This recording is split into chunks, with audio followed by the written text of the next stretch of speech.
Welcome to your online coffee break, where we discuss bite-sized topics that inspire, educate, and entertain. Here's your host, a software innovator, award-winning marketer, and astronomy and space buff, Chuck Fields. Hello, thanks for joining me today for your online coffee break. Today I'd like to welcome my special guest, Robert Fernandez, an award-winning writer, producer, and director. Robert is here to discuss his latest movie, The Pilgrim's Progress, and the most popular books of all time by John Bunyan, a pastor who was imprisoned for sharing his faith. This powerful allegory helps families understand the spiritual journey is the most important journey in life, as well as the importance of sticking to the path, even when the journey gets difficult. Online coffee break. All right, Robert, thank you so much for taking the time to join me today. Really appreciate it.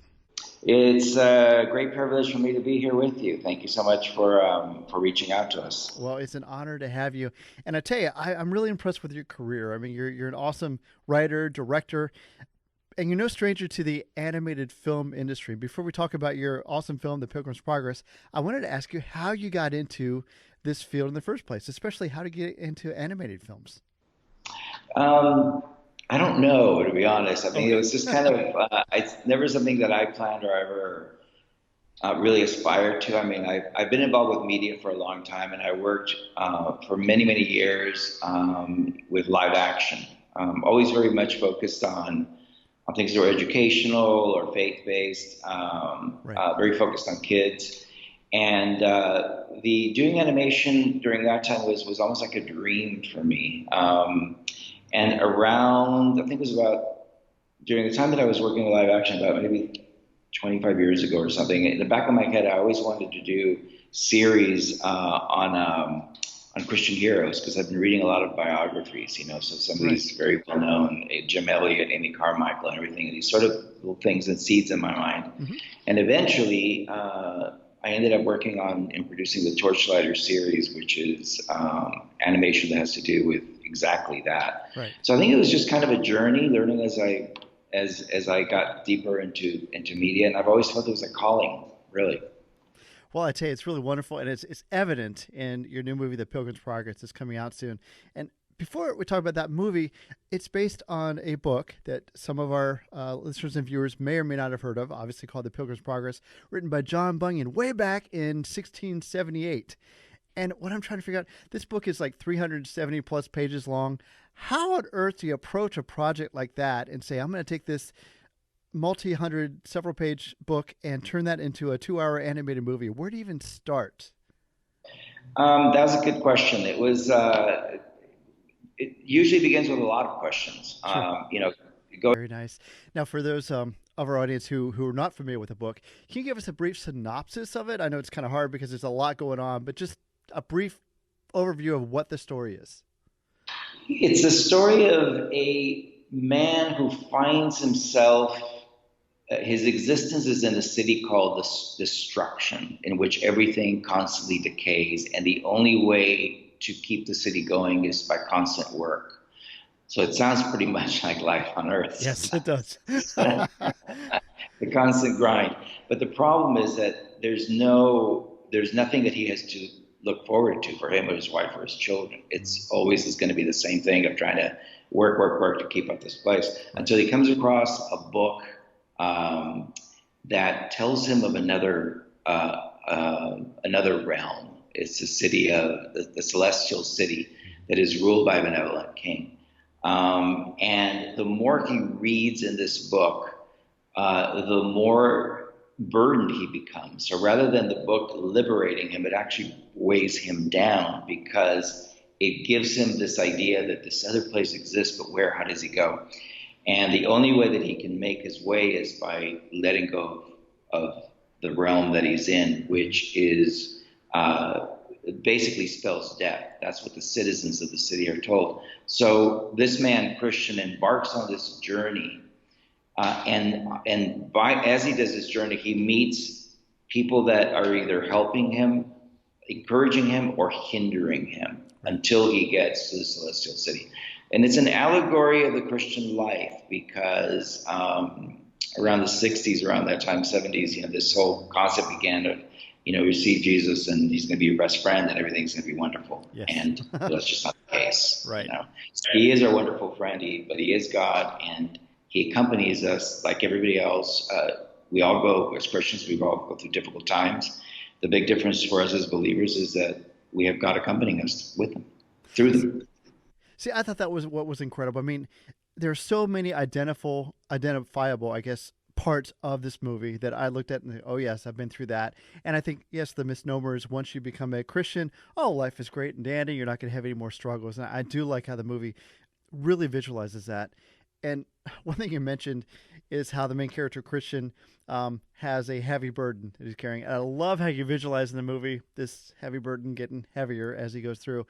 Jumping back to sort of the animation part, I understand that you sort of led a team to build all the different virtual worlds in the movie. How did that go? How did that work? I do a lot of writing, and I'm involved with a lot of projects, usually at the same time. I usually work between 8 to 10 projects at a time. I guess it's just I'm already picturing certain things. But then I get together with a group of concept artists that are on our teams, and we start, and then that goes into a more practical aspect of it, of like, well, let's say in the case of the burden, we wanted to create something that was almost insect-like to show that the legs are kind of, as the burden grows, he's almost being sucked. People that will help me flesh out everything from the locations, which means getting into the architecture. I mean, everything is designed, every column. You don't really have symbols that nobody else will know except us. But those symbols are replicated on the celestial king, a certain part of his crown, and they're reflected in the book. They're reflected in the celestial city. So there's a lot of different things, but everything has to be designed, including all the trees. They were all different in every location. So it was a big job. I think pre-production, it was a group of us working on it. Probably took us about a year and a half, maybe a little longer. I don't doubt that. And that's pretty impressive work too. It's very just beautiful how you took the story and visualized it. Another thing that I was really impressed about is the characters. Each of them I thought was really well developed on that. And I love the names. I don't want to give too much about it, but basically we have Christian, we have hopeful, we have obstinate, other characters like that. How did you, and I understand you actually not only developed the characters, but also came up with who did the voices for that. So can you tell a little bit more about how did you work on the character development for this story? It's a process, honestly. I think one of the things that we do when we're pre-production, we always know that we're going to be throwing a lot of stuff away. Right. So it's like sculpting, you're changing things, you're working with clay. So you're working on all these sketches, you're working on all these costumes, you're doing casting, you're trying to match the character to the voice, and as a result, as you're working on these, they begin to take on a certain personality. Yes. And then everything has to kind of come into About the story itself, I understand it's going to be used to help aid missions worldwide. So if you could tell us a little bit more about how it's going to be used to help missions. Really, in a nutshell, it's being given away to the mission field. Nice. For use in the mission field, because really the story for a Christian is almost a curriculum on discipleship. And that's for any aspect of where you stand with God, because, of course, you have people that are maybe on the mission field, you have people that are missionaries, other the teachers, others that are, they're dedicated to God and the Lord has them in, North America or it's like we all have our place, but no matter what, the journey of discipleship in a soul is really very similar, which is why, you find so many things in the Bible, in the New Testament, where we're being guided about our difficulties, about our struggles, and so on and so forth. So the reason that this film has been given to the mission field is to equip the mission with discipleship material. It is a film that you can watch and enjoy, but it's more than that. It's going to be a film that when we hope to bring out in episodes, that you'll be able to watch one part and walk away and let it speak to you for a while. So it's like a stepping stone of discipleship, and that's why we feel it'll be a big blessing to the mission field. There are some people out there that see the animated part and think, oh, it's just for kids. And as an adult, I really enjoy this movie. So who are you targeting for this? Who would you recommend it for, really? Really, it's for the entire family. It was never meant just for kids. I think if it was, I wouldn't say that we would dumb it down, because we respect kids too much to say that. Right. We don't really respect anything like that. But we would have probably, made it a little bit different as far as the duration, as far as some of the characters. So it's really for the entire family, and there'll be things there that I think when it finally does come out as either an episode or DVD, that people will be able to watch a certain part and then as a family talk about it. There'll be questions that kids have. But when we've done screenings, of course, the kids they love the action. I liked it. I really liked it with Christian. It is good. And different things like that. They really enjoy it. And of course, some of the adults, they like some of the deeper parts. But absolutely. And what I love too is how you're releasing this. It's going to be released nationwide, at least, on 2 days. Easter weekend, basically April 18th and April 20th. I just wonder if you could tell us a little bit more about what's behind that kind of a release for this movie. It's a Fathom event. So far, we've gotten a lot of buzz. There's been several theaters that have sold out.